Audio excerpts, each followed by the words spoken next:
தனுசு ராசி நேயர்களுக்கு இந்த வாரம் எப்படி இருக்குன்னு பார்க்கலாம். தனுசு ராசியில் இருக்கக்கூடிய மூலம், பூராடம் மற்றும் உத்திராடம் இந்த நட்சத்திரக்காரர்களுக்கு இந்த வாரம் முழுவதுமே ஒரு சிறந்த வாரம் என்று தான் சொல்ல வேண்டும். 11ஆம் இடத்தில் லாபத்தில் இருக்கக்கூடிய சனி பகவான் தொழில் மற்றும் உத்தியோகத்தில் புதிய திருப்பு முனைகளை ஏற்படுத்தலாம்.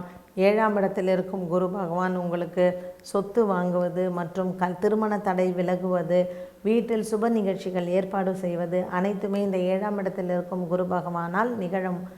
இந்த வாரம் உங்களுக்கு ஒரு புதிய நல்ல செய்திகள் வருவதற்கு வாய்ப்பு உண்டு. இந்த வாரத்தில் புதன் மற்றும் வியாழக்கிழமை இந்த 2 தினங்களுமே உங்களுக்கு நல்ல ஒரு லாபகரமான தினமாக அமைகிறது.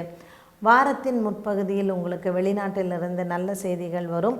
நீண்ட தூர பயணம் ஏற்பாடு செய்பவர்களுக்கு வாரத்தின் இறுதியில் இதற்கான ஏற்பாட்டை செய்வது நலம். வீட்டில் பெரியவர்களின் உடல் நலம் நன்கு தேரும். மருத்துவ செலவுகள் குறையும். பங்கு வர்த்தகத்தில் ஈடுபாடு இருப்பவர்கள் அதற்கான முதலீட்டை திங்கள் அல்லது வெள்ளிக்கிழமைகளில் செய்யலாம். இந்த 2 தினங்களுமே உங்களுக்கு இது லாபகரமாக இருக்கும். படிக்கும் மாணவர்களுக்கு நல்ல புத்தி கூர்மை ஏற்பட்டு குரு பகவானின் அனுகிரகத்தால் பெற்றோர்களுக்கு பெருமை சேர்க்கும் அளவுக்கு இந்த வாரம் அமையும்.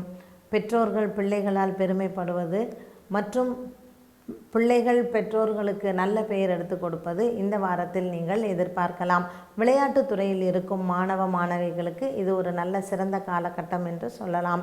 இந்த வாரம் பரிகாரமாக நீங்கள் பௌர்ணமி தினத்தன்று சந்திர பகவானுக்கு அர்ச்சனை செய்வது சாலச் சிறந்தது.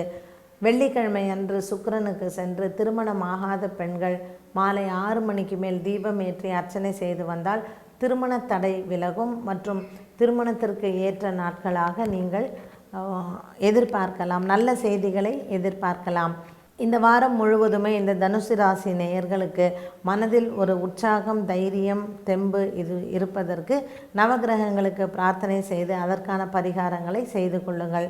குறிப்பாக பௌர்ணமி தினத்தன்று நீங்கள் சந்திர பகவானுக்கு விளக்கேற்றி அர்ச்சனை செய்யும் பொழுது குடும்பத்தில் ஒற்றுமை நிலவு மற்றும் குழந்தை பேறு ஏற்படுவதற்கும் இது வழி செய்து கொடுக்கும்.